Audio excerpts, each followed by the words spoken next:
kicked your father out? I know he wanted. I was like, Dad, this is my house. Like, Do you think he like turned around when he left, and I there was the guess tear of like kicking out seems so hard. Yeah, that was. I mean, but do you I think guess I could use different verbiage.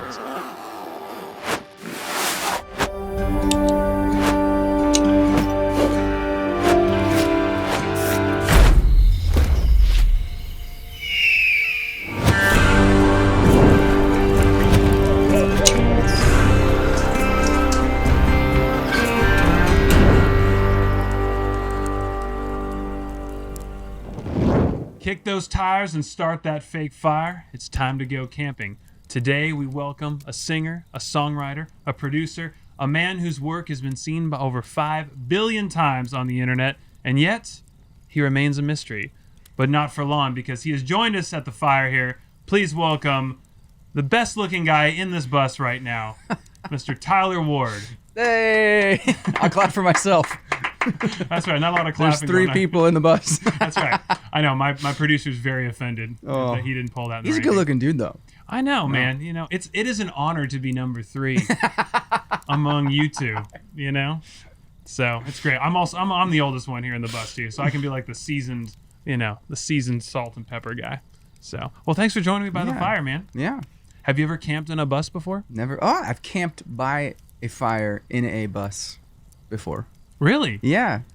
Recently, like during the COVIDness, I converted my tour van into a bed and a desk and took it on the road and slept by fires. Okay, we're going to have to get a picture of that, Mark, and see if we can show Tyler. So, all right, well, that's good. So, I mean, your career's going really well, so I'm not going to assume that's where you're living right now.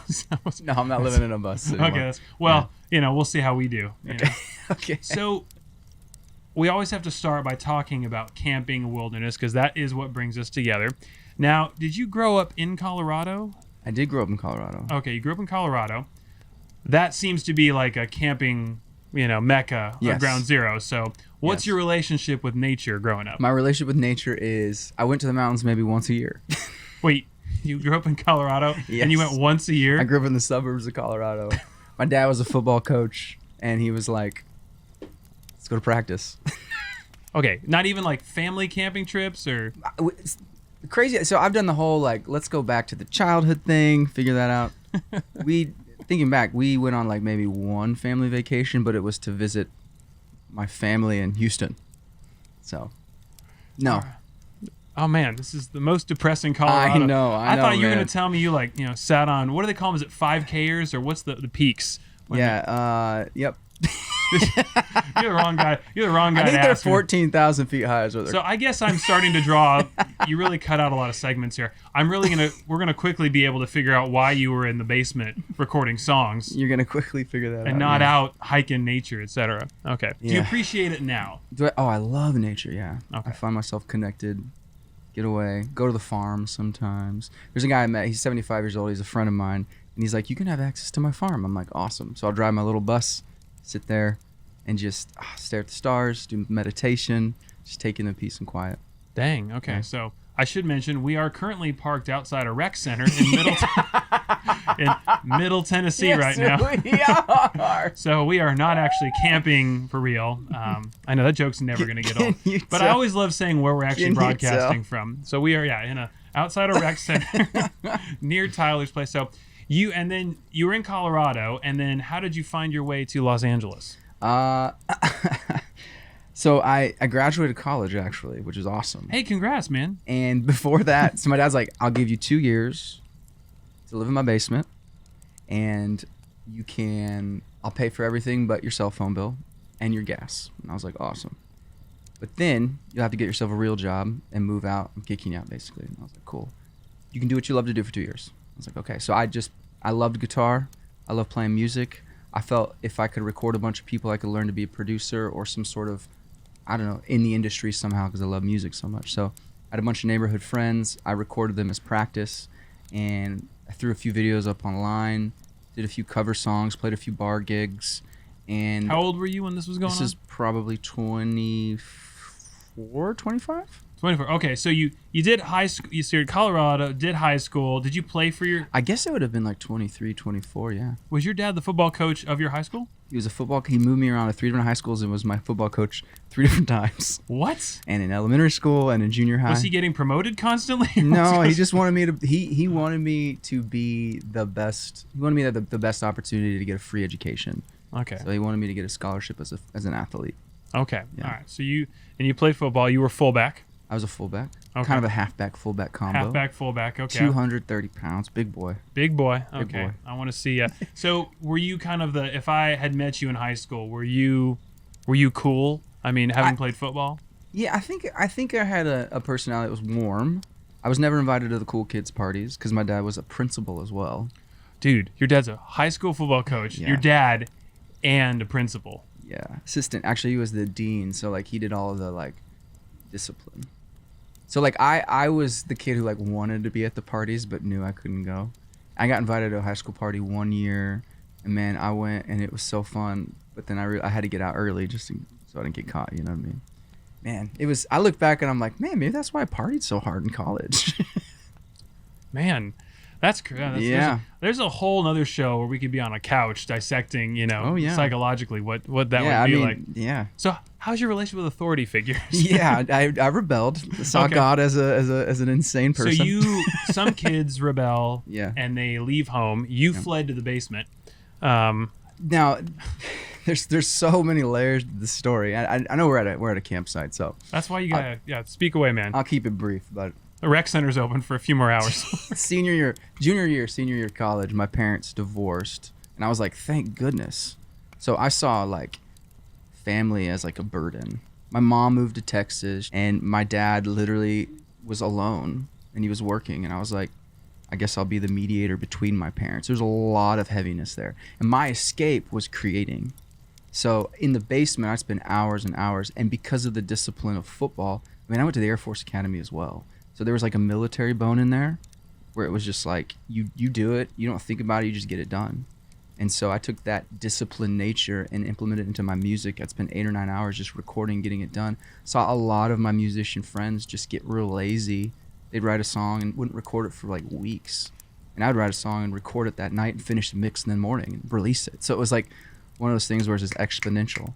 And the cool thing was, about a year and a half in, my dad came down the stairs one time and he was like, all right, so I just want to check in on you. How are things going? And by that time, things had picked up so much that I was like, I want to buy your house. And he was like, you're kidding me. I was like, I want to buy your house. I want to turn it into my studio and my place. So I bought his house, and I kicked him out. That happened within 2 years of graduating college. Was this a hostile takeover? I mean, did you give him a good deal? No, it was and he was so I bought it at market value, and you kicked your father out? I know he wanted. I was like, Dad, this is my house. Like, do you think he like turned around when he left, and I there was the tear of like kicking out seems so hard. Yeah, that was. I mean, but do you I think guess I could use different verbiage? Right? Yeah. No. I'm just like, I see him turning around, being like shaking his head, but then secretly turning around and smiling, and a tear's like. It's very much. He was very proud. Very proud. And also, you grew up in a state where people can afford houses. Not California. Yeah. That's right. Okay, yeah, Colorado. 100%. Okay. All right, so you, after forcibly exiling your father, wow, that's good. Oh, we can fix that in post. We can just dub over some like asked him to leave. Yes. So you have that. So now you have this house and the studio and this militant discipline of just cranking out content. Yeah. Okay, 24, 25, and then how do we get to LA and this next level of so music? Actually 26 was the year I started like kind of catching I guess it was 26 when I asked things started really picking up. I got a phone call from Universal, and they called one of my friends. They couldn't find my phone number or whatever, and his name is Epic, Jason Epps. He's like one of my rapper friends. He picked up the phone like, this is a Universal. He's like, oh my gosh, I'm about to get signed. They go, we're looking for Tyler Ward. And he was like, I guess I'll give him the phone number. And I was like, I felt so bad for that moment. But it's like the cute girl calling and get friend zoned, you know, like, hey, like, is your friend there? I know. We talk about that a lot. I'm like, bro, I'm so sorry. Anyways, I was working with a girl at the time, Julia Shear. She was an amazing vocalist. She went to my dad's high school, he was principal at, and she had just graduated, and so we like did a few songs together, and people just loved us together. So Universal flew us out to New York. We did the whole label thing. We dated all the labels, and they came out to Colorado, took us to dinner. It's been like first time I was ever at a dinner where they spent more than $1,000 on food. I was like, this is insane. So Columbia Records and RCA Records were kind of in a battle for us, and me and Julia I didn't really know how to like have a relationship very well. I was very controlling and militant, and like, it needs to look like this. If it's not like this, you're lazy and you need to get out, basically. And she was very much free spirit, like do what she wants. Young kid, like has a boyfriend, figuring it out. And so we just didn't mesh very well, and the deal fell through. So I was like, can't trust anybody, got to do it myself. And I started building, said no to the record label basically with us. They're like, if you have anything that you want us to hear, let us know. And I was like, I just kind of want to run my own business, be the CEO and the janitor of my own business. And I just really liked it.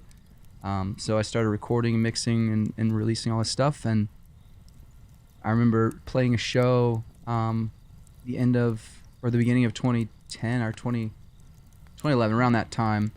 And I'd played it a year prior. I maybe brought 13 people to the show in Denver at the Hard Rock. And then a year later, just putting the tickets on sale or whatever, and it sold out. And I had done no promotion or anything. It was just like, here's a show. And so all these followers in Colorado and in the States, and especially like in Germany, really gravitated towards what I was doing, cover songs, originals. And I just set up a tour, got my friends on a tour bus, and started traveling the country and traveling the world. Wow. Kind of like you're doing right now. That's true. To that same level, exactly. I mean, we have yet to tour with the Jonas Brothers or the Beach Boys or Switchfoot or any number of acts that you have been seen with. Or Derulo has yet to call me. Jason Derulo. Jason has not called me to do a cover yet, but we'll talk. We'll talk. Okay. All right. So why the cover thing? Did that start just as you like these songs? I'm curious your process for how you pick a song. You've covered so many songs, specifically Taylor Swift, which we'll have to get to and process, because there's a lot of Taylor Swift on there.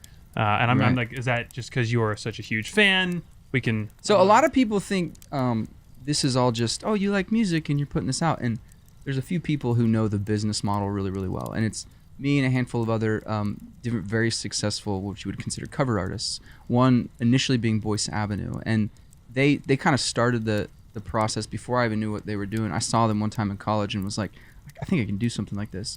But I was at the time making money playing like covers at bars, and I'd realize like people would respond different ways to different things and how it was played, and you just kind of got a feel. It was like your own like focus group.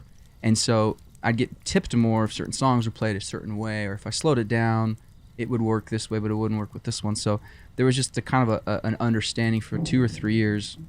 Got a nice little explosion in the back there. Dude, maybe it's a bear. It's a Middle Tennessee parking lot, man. Yeah. Anything could happen, you know? Crazy. You never know. But just to kind of shorten that answer, it for me, it's planting seeds. If there's great songs, they always seem to work. People will find them if they're done well. And so I've planted hundreds, if not, hundreds of seeds of different songs, different versions of them with different people, recorded for other people, have ownership and all of that. And each seed is like an investment. So I did a song, for example, 3 or 4 years ago, actually 2 years ago. I Want to Dance with Somebody, just an old school throwback. Dude, Whitney, you kidding Whitney, me? yeah. Dude, that was my jam. Yeah, and I just slowed it down and put it out, and it did okay in the beginning, but then 6 months later got picked up for a TV show, and now it's streamed like 32,000 times a day. And it's all over the place, and it makes revenue on YouTube and iTunes and everything. So that's just one example of just the hundreds and hundreds of songs out there. And I knew early if I would just keep being consistent and just putting out, once every 2 weeks or so, or once at that time it was like once every week, people would search, especially the young phase of the internet. People would search and find it.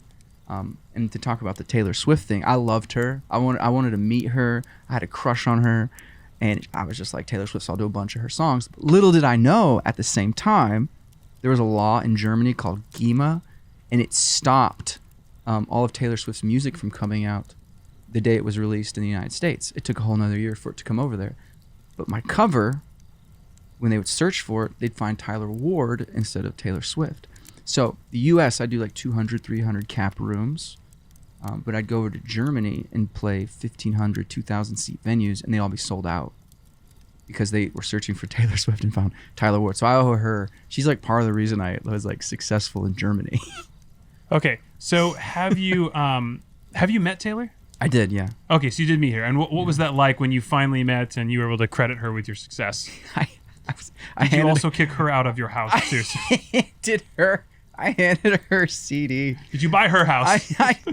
I recorded a demo of a song called Tyler Swift, and it says at the end of it, I see what you did there. Yeah, I'll even change my name to Swift if that's what you want. Like I've given up the Ward name and take the Swift name if that's what you want. That's a lot to offer. Yeah, I don't know what I was doing, and I like kind of blacked out meeting her, handed it to her, and she just she said something in German, you know. Yes, this is sweet, and I was like, she's never gonna listen to it, and I don't remember the conversation. I was just like, I just met her. That's kind of it. Taylor, I know you're watching, or will be at some point. Please call us. Tyler is right here, all right, and all he wants to say is, "Dankeschön." Right? Yes, nice. Oh. How many languages do you speak? We'll get into that later. Oh, whoa. Sprechen Sie Deutsch? No. Nein? Ich liebe Deutschland. Okay, all right. Tyler does some multilingual there. I have a lot of questions with this. So, yeah. Starting with just the copyrights and the rights to all this, are you allowed right now to, if I wanted to go out and just cover, say, the Thong Song, and I wanted to do a slow, Cisco. Mm-hmm. So to quote the great poet Cisco, right?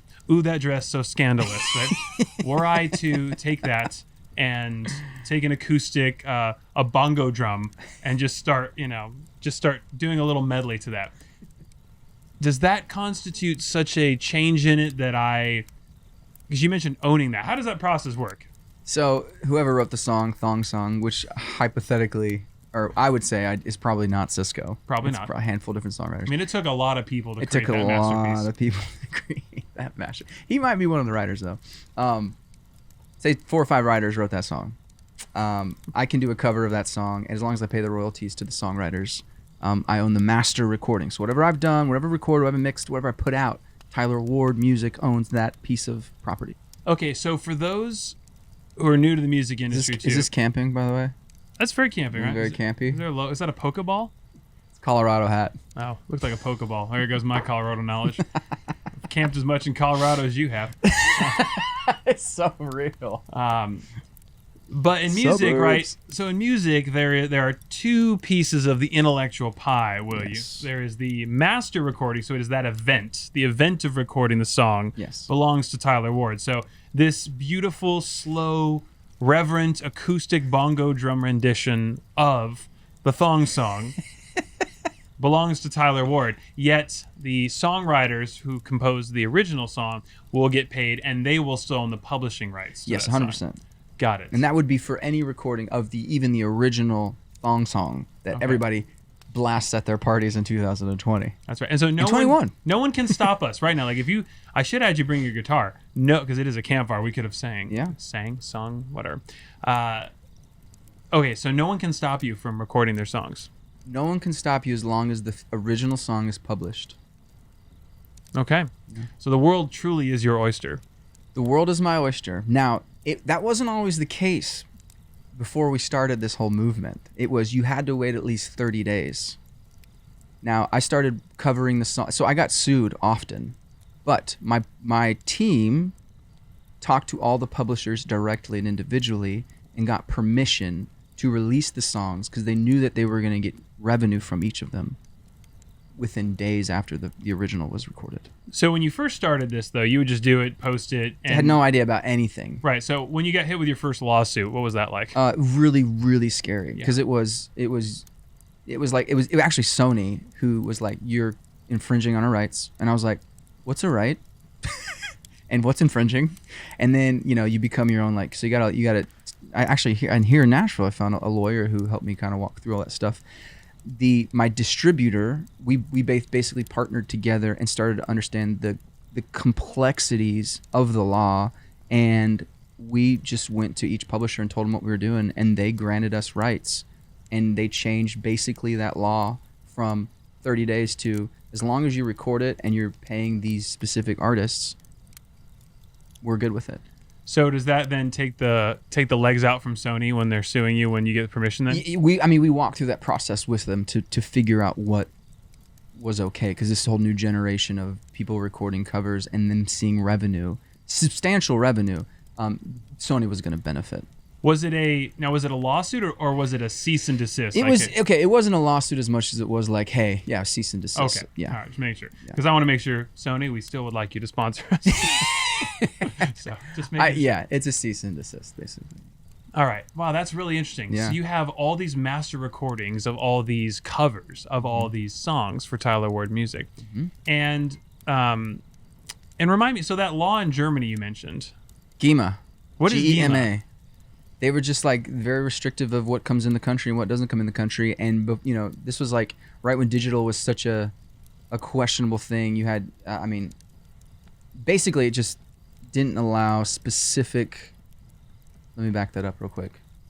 They wanted to basically give the German artist, like,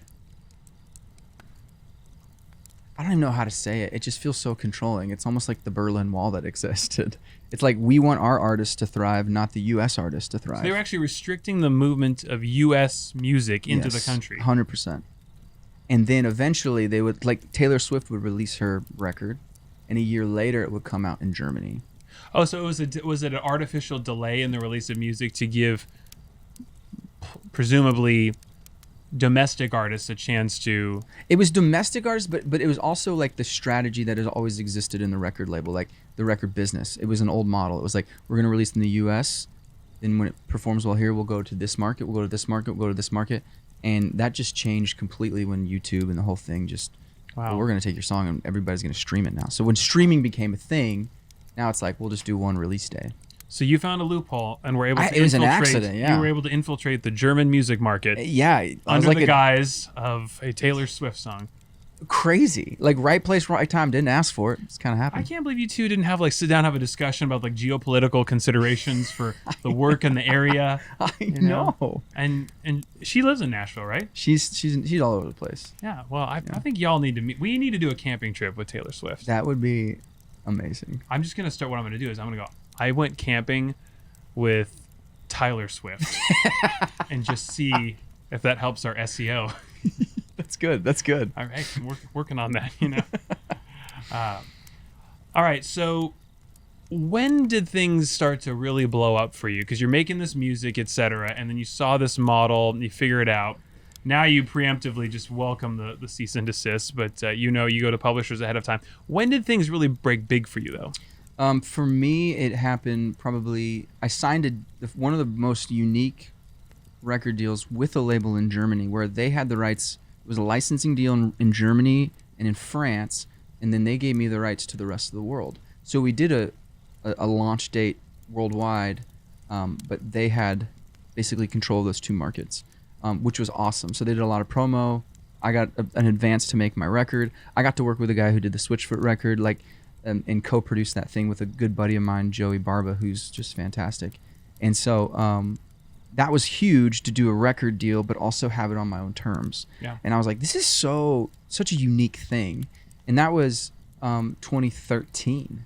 That was like kind of right when things were taking off. And then 2015 to me was my biggest year because I ended up selling out like 12 shows in Germany, and then doing Europe and then the US, and had my like bus for the first time instead of like a little 15-passenger van. And then after that, it was just like, cool, I did it. Like I felt like I did it. I didn't need to like climb any higher. Like the idea of success to me was passing out a CD in high school to my high school friends. So this had far. So you just dated surpassed. yourself. You know what a CD is. Oh yeah, bro. Pass that out in high school, baby. Dude, I had cassette tapes. I had all the Disney soundtracks on cassette tapes. Did you really? Oh, I'd make Mom rewind those in the car. Gosh, Mom, thank you so much, because I have this nasty habit of listening to the same song over and over and over again. You should see our producer smiling at that. He knows that Slow Hand song. Oh. I don't know why. I just heard that in a JCPenney the other day. Really? I'd never heard it before. What were you doing in JCPenney? So we were in Little Rock. We had done some research. I had just gone to my first Cracker Barrel. Your first Cracker Never Barrel. been to a Cracker Barrel, and it was everything that I imagined it would be and more. So a good experience. That's right. And then there was a JCPenney across the parking lot. And, when you're traveling the world in a bus like this, you really start to appreciate a good, broad, big parking lot. This is great. One of those ones you can park. This place actually had RV parking, which is really cool, too. I've never seen a restaurant that had RV, literally labeled RV spots. And went to JCPenney, and Michael Strahan had a new clothing line, which I did not realize was there. I underpacked for this trip, not knowing how long we'd be gone. And so I decided to go buy some sweatpants, etc., which you definitely want to change into after a trip to the Cracker Barrel. So, dang, man. Yeah, and then they were playing this song, Slow Hands, and I was like, guys, have you heard this song? And they're like, that came out like 3 years ago, man. And I'm like, oh, it's awesome. I think it's that guy from One Direction. I love it, man. I know, we got to do an acoustic cover. I want to come back and do a studio on that. So, when you got big, what was the height of your fame? Were you going places and getting recognized? Like, what's some of the things that came along with that success? Yeah, I think that's been probably the last 2 or 3 years for me has been kind of the unwinding of what's true and what's reality and what's my own ego, and just this whole idea of, can I be okay without it? Because it was such an addictive drug for me. I was like, I'd walk in a mall and there'd be a handful of people like, you're Tyler Ward, I listened to you, blah, blah, blah. Now it's like, you're Tyler Ward, I listened to you when I was a middle school kid. And they're like, a pretty girl who's 20 something. And I'm like, wow, that's crazy. That's a long time ago. So it was like this, it's this, in the age in the digital era that's like almost exponential, like dog years. And it's like, cool. Like I had my window and my shot in what I was doing and really worked hard. I'm very grateful for the success. But that didn't really do what I thought it was going to do personally. So let's unpack that a little bit. I mean, we're violating this. We technically should be stargazing, but you've already brought up one of the deeper questions. So yeah, fame and success didn't fulfill. It did for a season, of course. Made me feel very valued. But prior to that, I thought it was the only thing I needed. And when I got it, I was like, okay, what's like the idea of like what's next? And that's been a question I've been kind of wandering and working through as we speak, even today. Wow. Yeah. All right, I want to come back to that because that's obvious. That's a big matzo ball we have to discuss. Yeah. I am curious about your musical Matzo talent because ball. That's a Seinfeld reference. I just see you in the parking lot of a JCPenney and Cracker Barrel with sweatpants on. I don't know why. I love it, man. Yeah. Well, do you have a picture of that? Because you should post one if there is. We'll get to that in post. Now, so as a football player, we are not renowned for our academic pursuits often, right. Even though we, of course, seek to change that stereotype. Did you always have musical ability? Did you pick that up, or when did you learn your music? I think so. I didn't really understand like more complex things. I would say complex things. I understood like the lay person's version of singing on key. But my mom was a piano player, and she'd like been in bands and got a scholarship, and she's very like refined, like music education. And she traveled all over and did concerts and stuff.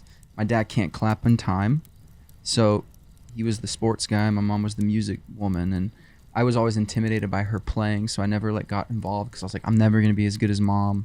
I'll just be an athlete. But I remember at church and stuff, she'd be like, hey, can you sing for us here? And I would be in like the choir, just singing.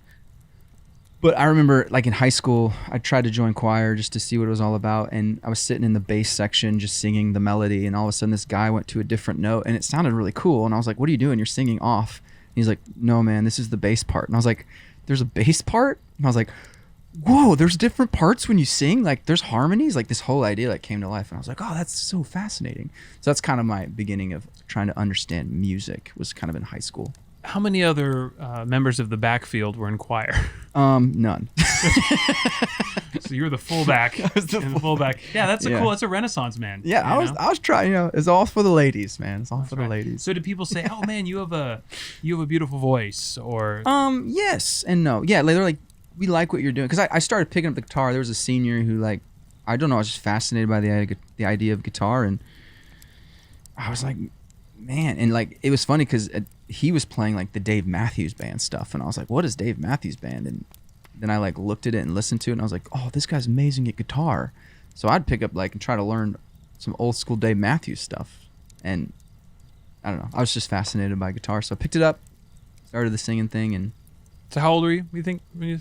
oh gosh, probably 15. Okay, 15. 16. Yeah, have you noticed how hard it is to learn things now versus high school? I have found like it really takes. Now, I spent after graduation about, I really wish I had not done this. I ended up my dad did some work for Activision, and so we got a copy of Guitar Hero, and I ended up playing several hours a day on of Guitar Hero, and I became quite proficient.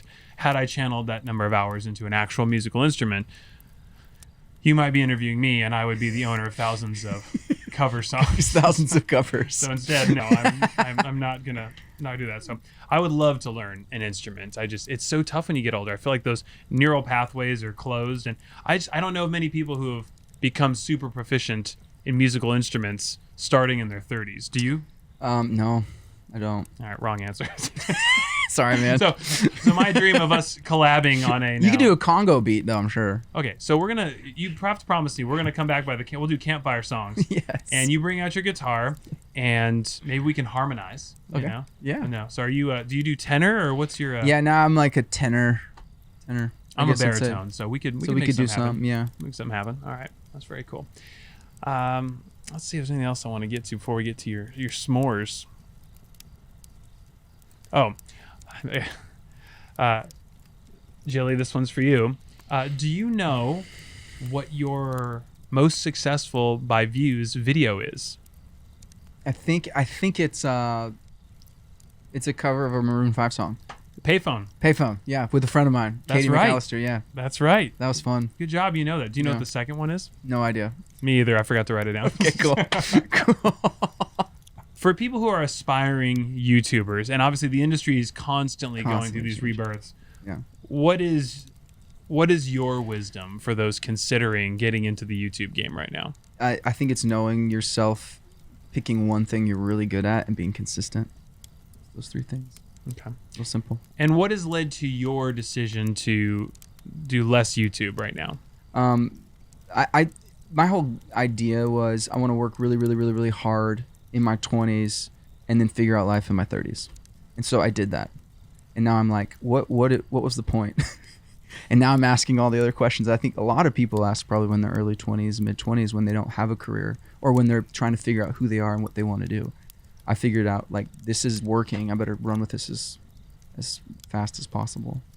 So is abandoning too strong a word for YouTube, or are you just not putting a lot of focus into it right now? So the media shifts. I still think that the cover thing has worked so well that it translated to the streaming world. So like on Spotify now, I mean, right now it's like maybe 2.3 million monthly listeners.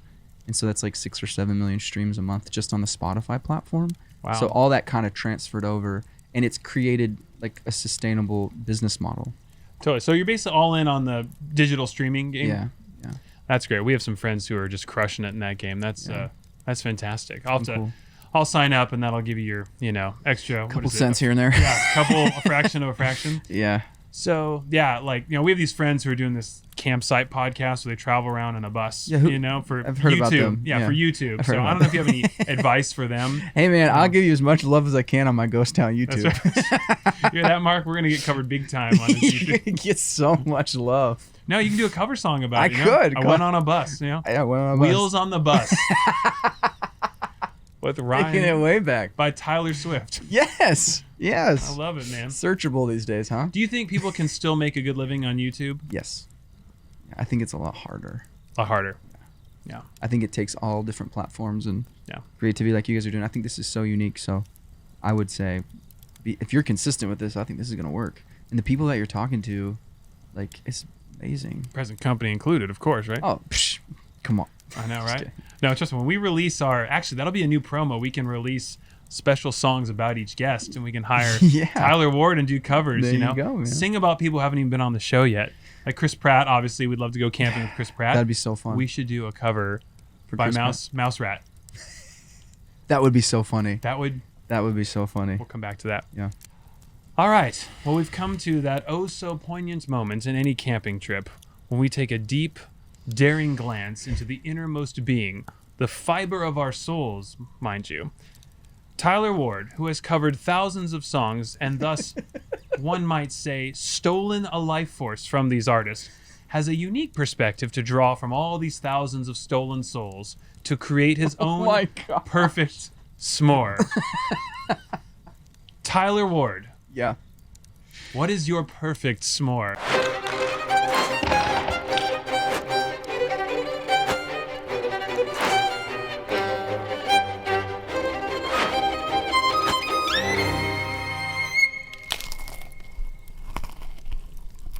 You're gonna think I'm so. No, I like this because this is a challenge for you, right? Yeah. And now you must do your own. You cannot cover someone else's s'more. Yeah, I know. Okay, I got 2 s'mores. Oh, okay. And I think this represents my dualistic understanding of music. Ooh. One is tried and true. Tried and true? Is it tried and true? That's what I Tried say. and true, man. Tried and true, baby. Graham cracker, Hershey's, marshmallow. Classic. And the custom s'more, like I lore that. It's like, just give me what works. Right. That's the publishing rights. Now give me your masters. My master is I don't even know if it's a s'more, but it is what it is. It's like tortilla as your base, some sauteed chicken, cheese, another tortilla. It is my quesadilla s'more. I think you just described a quesadilla. That is my s'more, my friend. I will answer your question with not the right answer. So just so we're clear, we are sitting by a fire camping, which you never do. You are going to pull out and design a quesadilla. After dinner, you're like, have a dessert quesadilla. I'm telling you, man.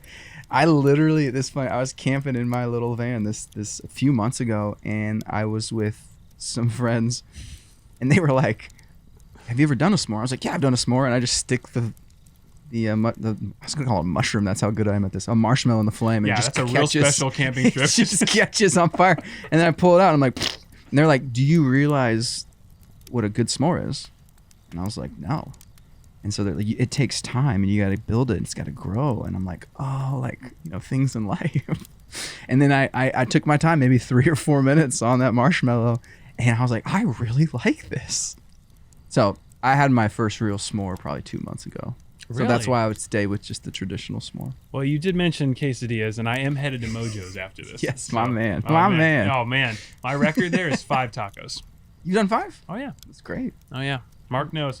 I eat more This than dude anybody. used to be 300 pounds. Yeah, I was big. That's crazy. Big boy. But not, well, yeah, I don't know. I'm happy I'm not playing offensive line anymore. I was a big boy. I'd have to, I would have loved for you to block for me. oh, man. Trust me. Well, I don't know. I don't know how good I was. Like, because in high school, you're just big, and like that's the measure of success. Because they're like, doesn't matter how good you are. We can work with that, especially as a lineman. Yeah. Versus like a quarterback, you can throw, etc. Yeah. There's all these skills. You needed a sundial to track my 40-yard dash, though. Okay. So as long as you slow it down, we'll be okay. So I'm real good on the reverse.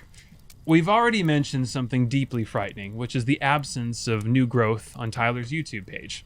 So, something even scarier we'd like to offer. Tyler, do you have a little ghost story or something a little otherworldly you can share with us?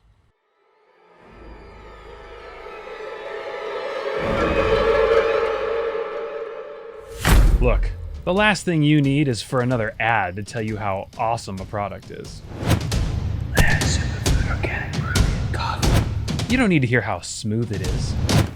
So smooth. Or how it features functional ingredients like lion's mane.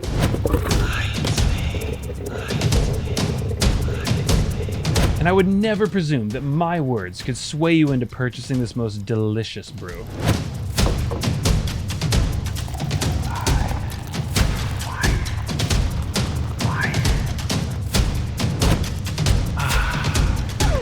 But seriously, buy this coffee. It's amazing, and it just might change your life.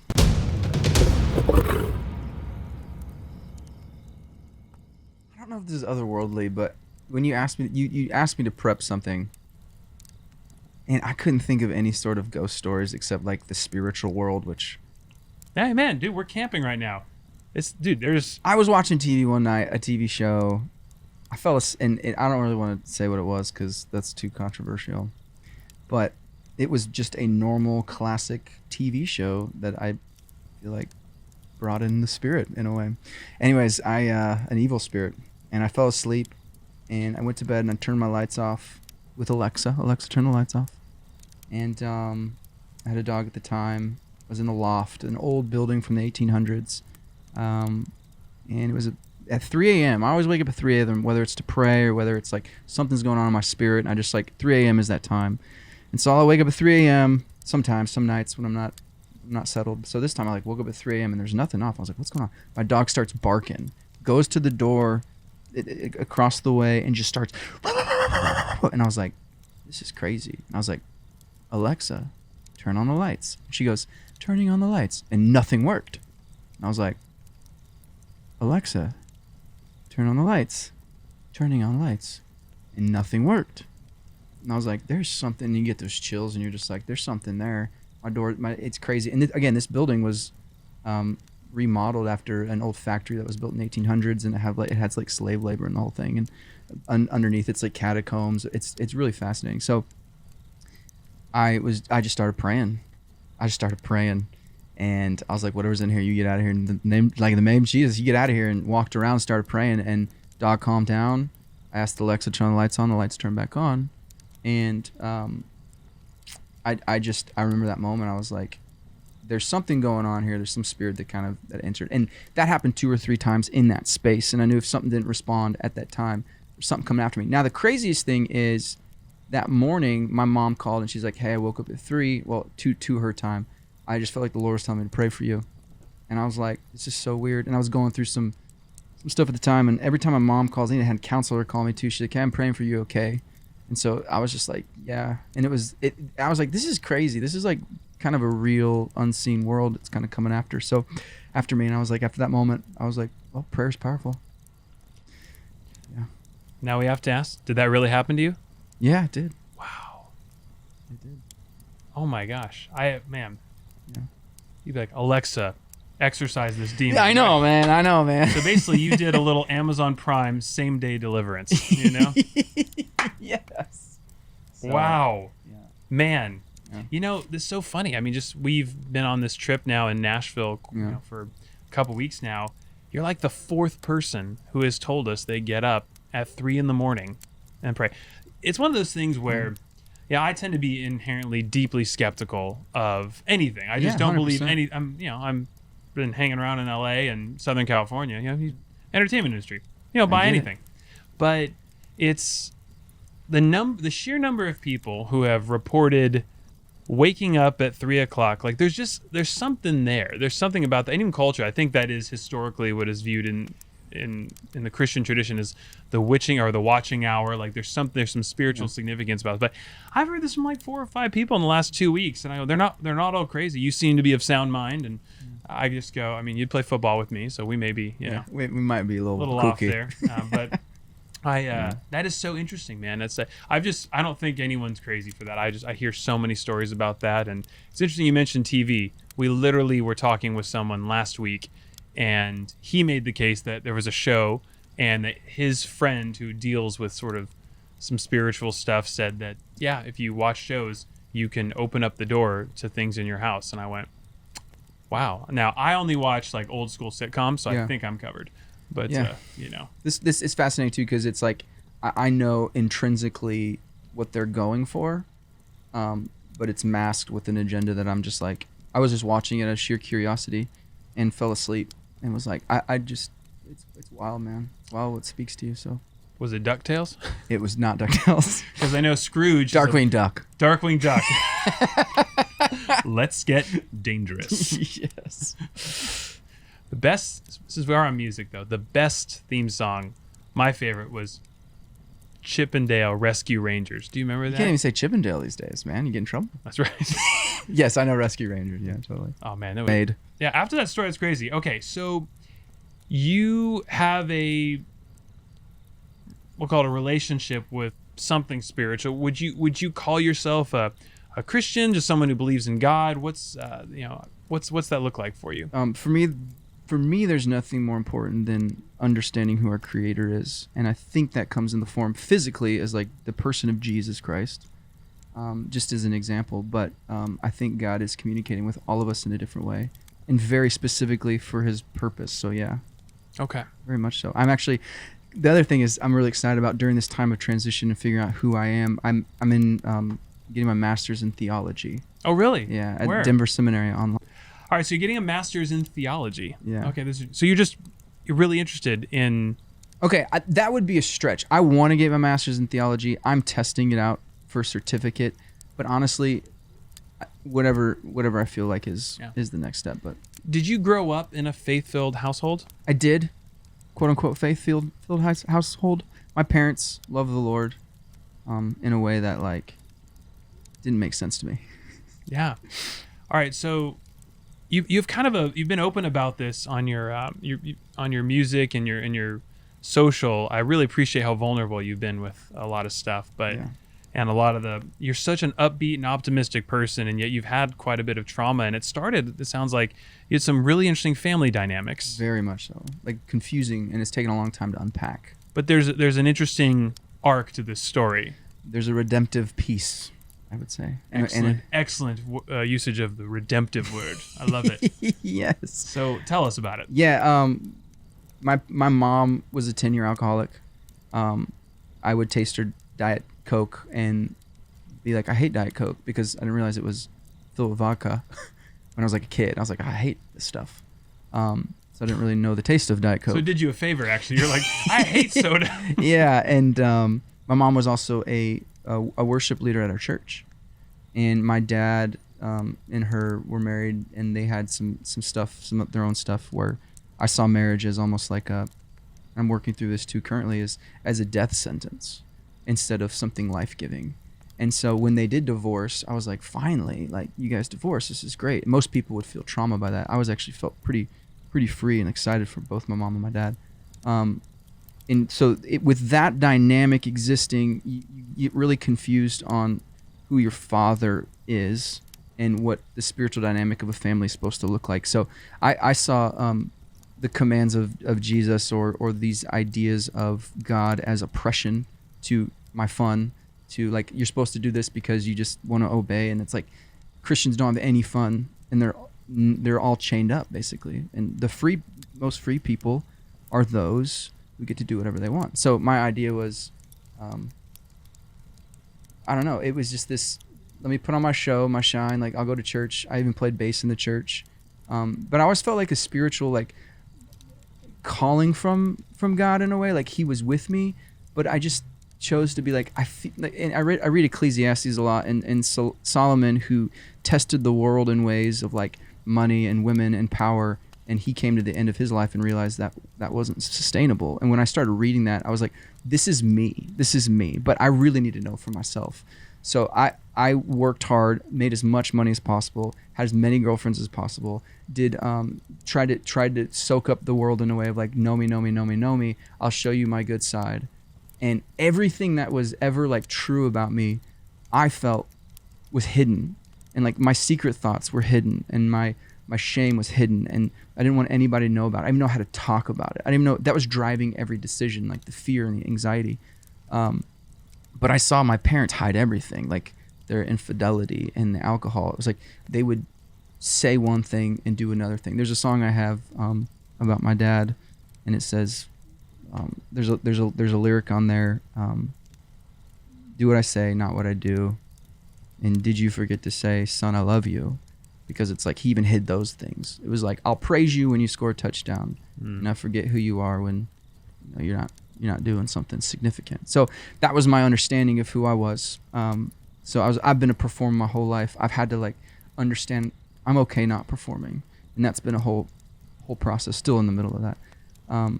But the craziest part to me, I remember when my dad was like, they divorced. He wanted me in the house because I was at least a friend to him.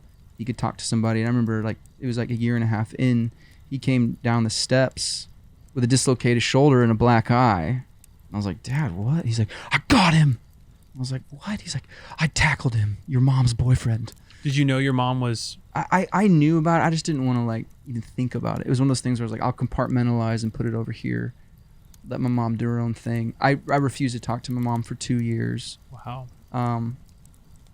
But it was crazy because then I left to go on tour. It was like my dream just to kind of escape and get away, and things were going really well for me. But back home, I got a call, and my mom, she kept calling me. I wouldn't answer, and she'd text me and I wouldn't answer. But she ended up texting me one time, and she's like, I feel like God is like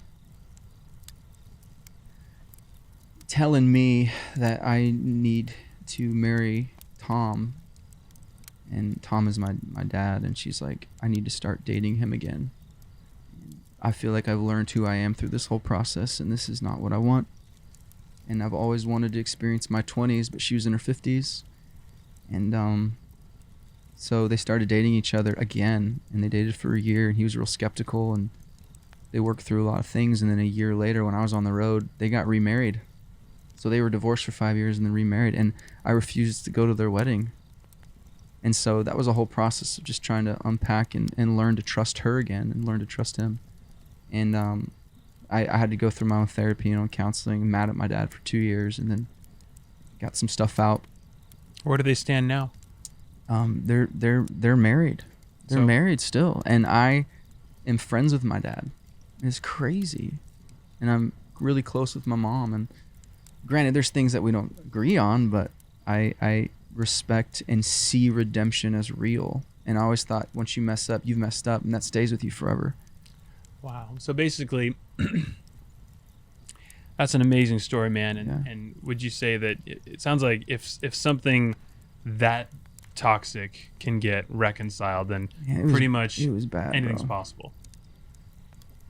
You know, anything is possible. And I say this in a way, just recently, I've been floored by what God does. And if you're patient and you're just willing to just listen, like waking up in the morning, just being and listening, God is in the quiet and he will direct your steps.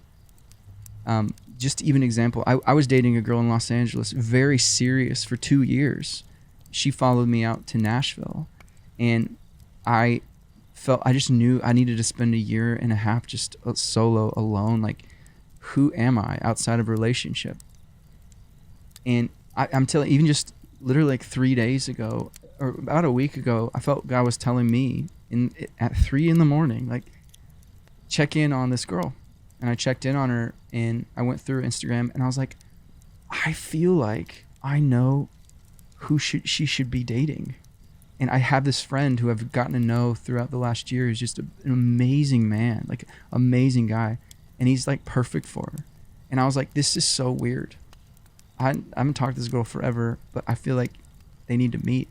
So in faith, I was just like, hey, I think you should reach out. And he's like, okay. And At 3 a.m. or did you wait for next morning? That night. Because usually when a guy texts you at 3 a.m., right? I know, man. But like, God would know. Hey, man. Like, I know, wait it's till- so weird. I know. And I text her, and I was like, no, this is strange. She's like, this is really strange. And I was like, I just wanted to throw it out there. And they just got coffee a few days ago, and it's just the most beautiful thing. They like really, really, truly connected. And in that moment when he told me he's like really grateful for it, I was just like, this is something I've had to learn to let go of and to see the fruit of it, but like feel peace. And it's one of those things like I would never have been like, no, I don't want anybody dating her. This person. Yeah, but I really do care about this person still in a way that's like not selfish, not for me. Wow. It's been really wild, man. So to see my parents' redemption allows me to let even go of my own like expectations. Wow. Dude, it's good stuff, man. You're freaking making my sizzle reel here, man. Sizzle reel. So, that's highlights, man. That's so good. Okay, I want to read you something. Yeah. Recently, you wrote, I believe it was on Instagram. Oh, yeah, go 6 ahead. weeks ago. Thank you for closing the door on what I thought I wanted. Thank you for allowing big dreams to come true so I understand they don't fully sustain. Thank you for cultural reasoning that worked for a season but never solved the root issue. Thank you for the dark depression that shattered my judgment of others. Thank you for pulling me out when there was nowhere to go. Thank you for this strange peace. I still don't understand it. Life ain't what I thought it was going to look like. Thank you. Lot to unpack there. Dang, that's a lot to unpack. I know. What's going on, man? Yeah, what's going on? This is like, I like this. May 26th of this year, so 2020. If we're in 2021, May 26th of 2020. I think there was this elevation place where I got to, where I think we all get to, and hopefully God can knock that out from underneath all of us, but where I just saw myself as better than people. And I'm not saying like the stars or people who are very successful, but like better than my neighbor in a way of like, I would do it differently than you. Therefore, I don't see you as a human.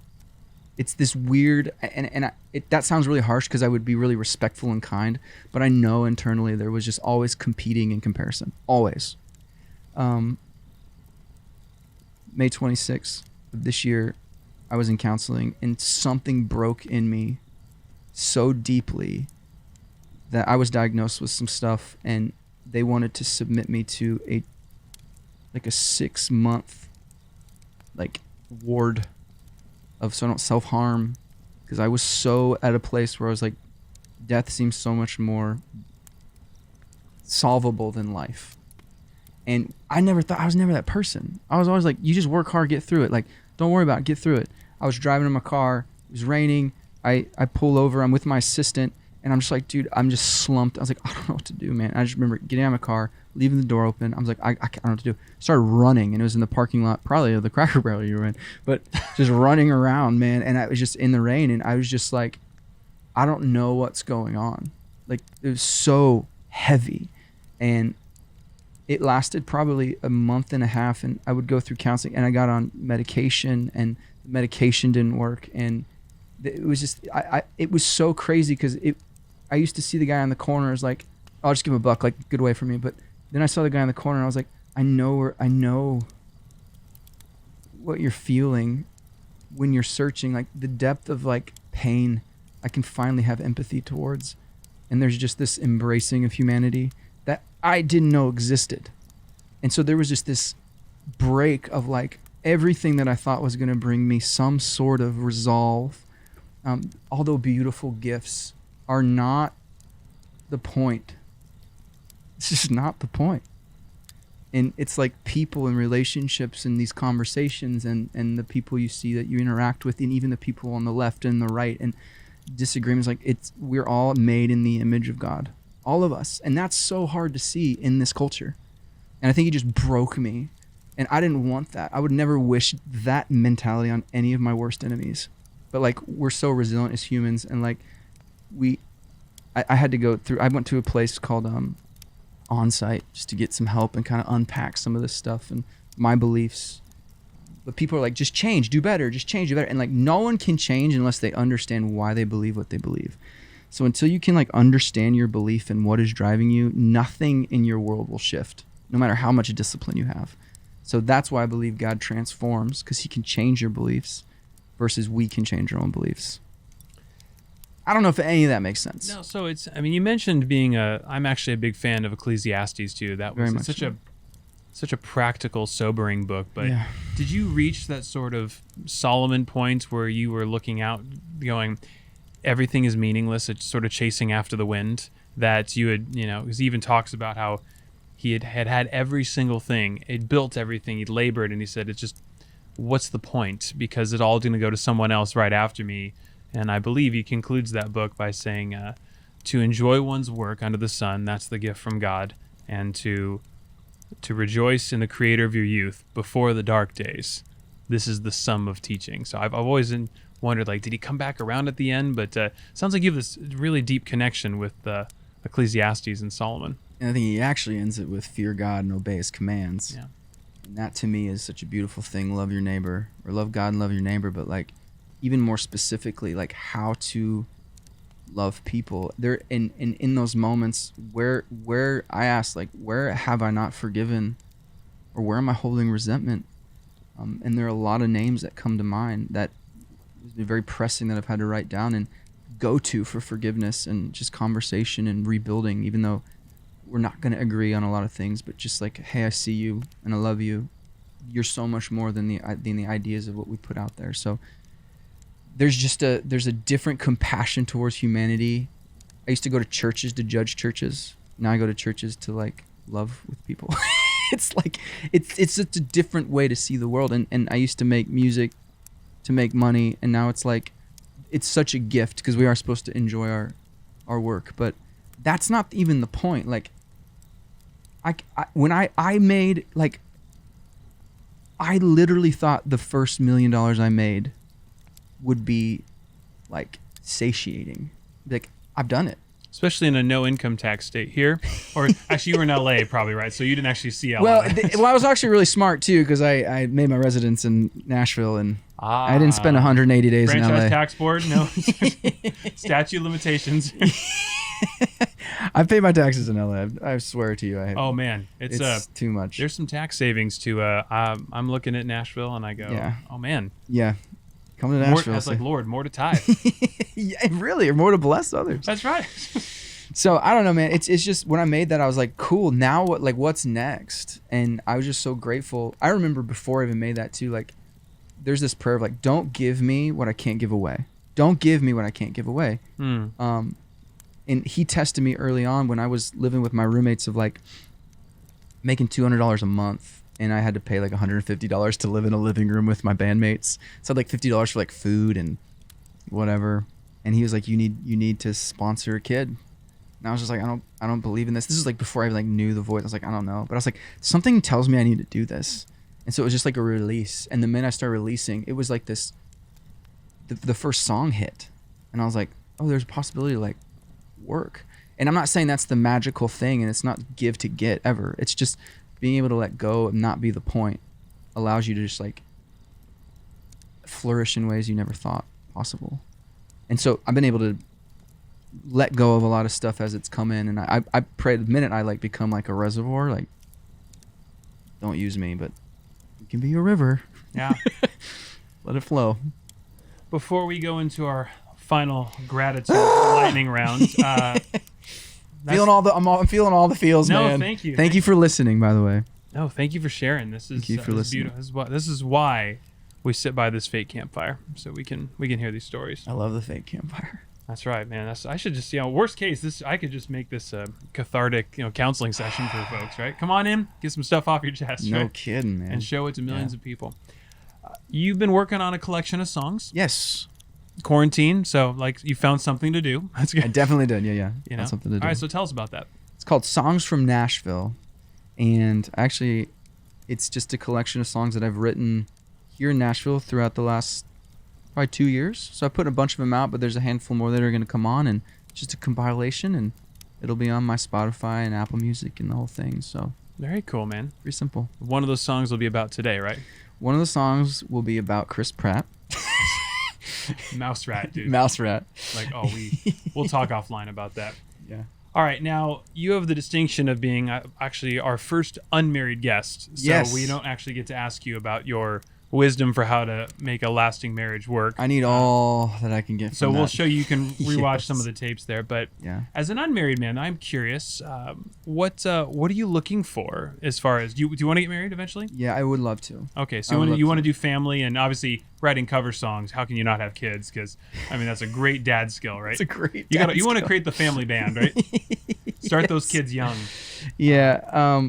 Wow, what am I looking for? I think the biggest attribute for me, this is really hard because there's that superficial level where, like, we even talked about a little bit, it's like you really want to be attracted to your spouse. Like, that's important. So I want to be attracted to them, but I think that comes in so many forms. Totally. One, physical beauty, you're like, oh, you're beautiful. But two, like, for me is someone who owns themselves in a way, like, they're just really honest. Yeah. They're not trying to hide anything. They're not trying to fake anything. They're not trying to get around anything, but they're like, this is who I am. And also someone who just really believes the same thing I believe, like equally yoked as far as like spiritually. So someone with the same values. Same values, yeah. Now this is a veiled way for me just to get a bunch of email addresses from submissions. Yeah, right? yeah. Yeah, so please, we'll get our contact info later for submissions. Yeah, right? and it's hard for me to start with that like beautiful thing, but like if I'm being real, like it's like kind of important. No, I would think you would want that too. Like, flip it around. Would you want someone to be like, Tyler, like, yeah, like I was able to get past my lack of attraction, for you and really discover how beautiful you're. Like, no, you, both sides, right? People want to have, I think anyone in a relationship wants to feel desired by the other person. And the thing I've learned too, just kind of studying humanity, my own thing is, I find things attractive in a female that you're not going to find. So that's why there's like a person for you and a person for me. Not necessarily a person. There are probably 1,000 people for me and 1,000 people for you. It's us narrowing it down to say, who do we want to pick and choose? Totally. Pick and choose? I guess that sounds like... So it's the same way you pick which songs to cover, right? You just kind of look and see what draws you to it. Yeah, what draws me to it. Like, you're probably not going to be drawn... I won't be drawn to the thong song as much as you are. Now, that'd be a good wife for you. I tried to come up with a song. I don't know why that popped into my head. I love that song. I haven't heard it in forever. It was big when I was in 8th grade. Yeah, dude. The thong Middle song. School. Yeah. Cisco, because Drew Hill was their predecessor. And he had white hair. Yes. African American dude. Cisco was so cool. I couldn't dance at all. Still can't. But I loved the songs. But I was listening to all the wrong music in middle school. I was never into Blink 182 or any of the big bands or Green Day. That was sacrilegious. I liked old stuff like Led Zeppelin and Elton John and Billy Joel and Rolling Stones. Prince. I was a huge Prince nut. Prince is still one of my all-time favorites. Awesome. Rest in peace, Prince. He was the man. I do that. Okay, final gratitude hour here. Okay, what are you super thankful for right now? Just a couple things. Man, I'm so thankful to wake up every morning without anxiety. Amen. That's because it was like 6 months, man, and now I'm just like, wow, this is. I remember this. Thank you, God. And that's where I start. That's awesome. That's very cool. Yeah. What else? I'm grateful for the ability to do what I love to do for a living. That's crazy. Yeah. That's a gift.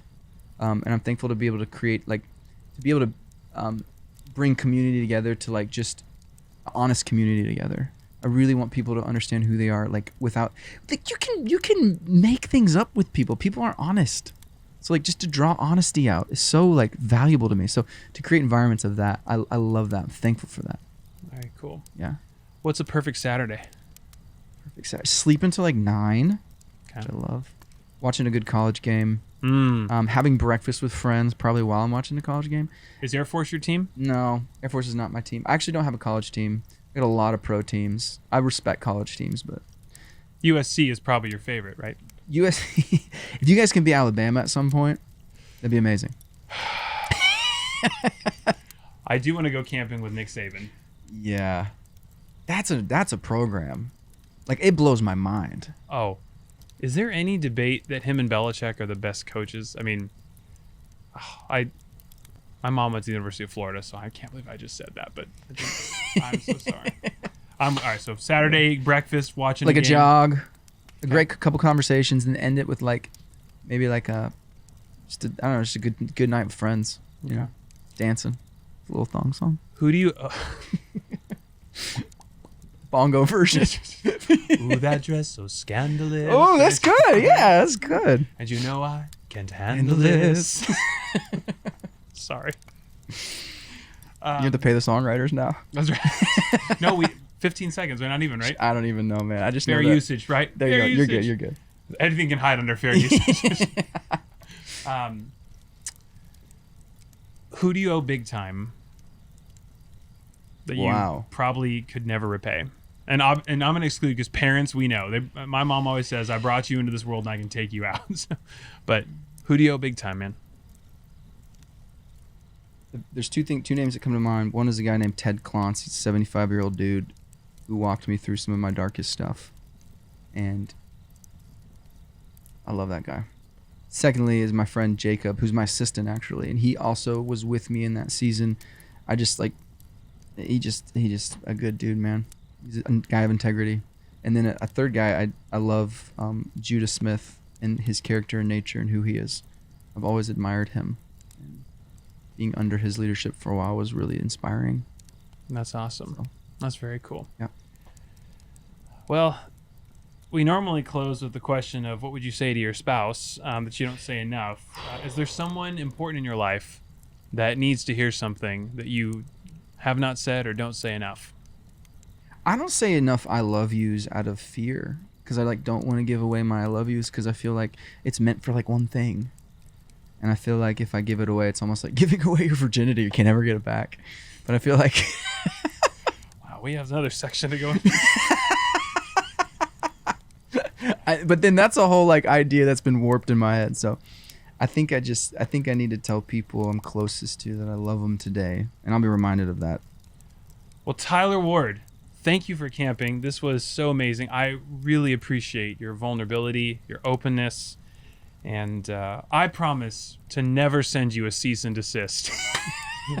Thank you. Unless you record me doing something really a real poor performance. I would love to harmonize with you sometime. I do hope you will come back and camp with us. One thing I want to say for anybody who's listening, just I don't know why this came to mind. Everybody, to whoever's listening right now, for the whole world who's listening right now, ask for permission later.